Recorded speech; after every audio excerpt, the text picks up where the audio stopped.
Bonsoir. Voilà. Champagne et célébration vont souvent de pair, un peu plus encore cette fois. Robert Kool Bell est l'un des leaders du Kool and the Gang. Vous connaissez forcément. Depuis les années 70, ce groupe américain met le feu au dance floor.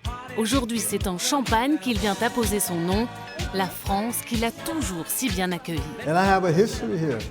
J'ai une histoire ici. Je suis déjà venu en France. Il y a combien d'années? 30 ans peut-être. On a de vrais fans ici en France. On a vendu beaucoup de disques. Fresh, Celebration. Pourquoi pas ici? Il aura fallu 3 ans pour choisir la bonne maison.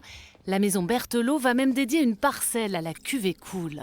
Ça va être un vin mature, parce que c'est quand même une parcelle qui a été plantée en 1959. Ça va être gourmand, et je pense que ça va être festif par rapport au nom Kool. Kool and the Gang, pas vraiment les premiers à s'afficher en Champagne. Mariah Carey, Jay-Z ont eux aussi investi. Les stars aiment le champagne et le champagne aime les stars.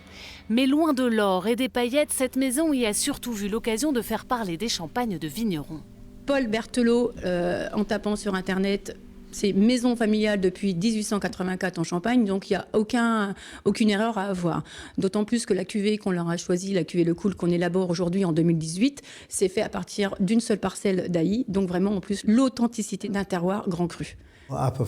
Je préfère les petites maisons parce que même dans ma carrière, la première fois que j'ai été signé, c'était par une petite maison de production, Delight Records.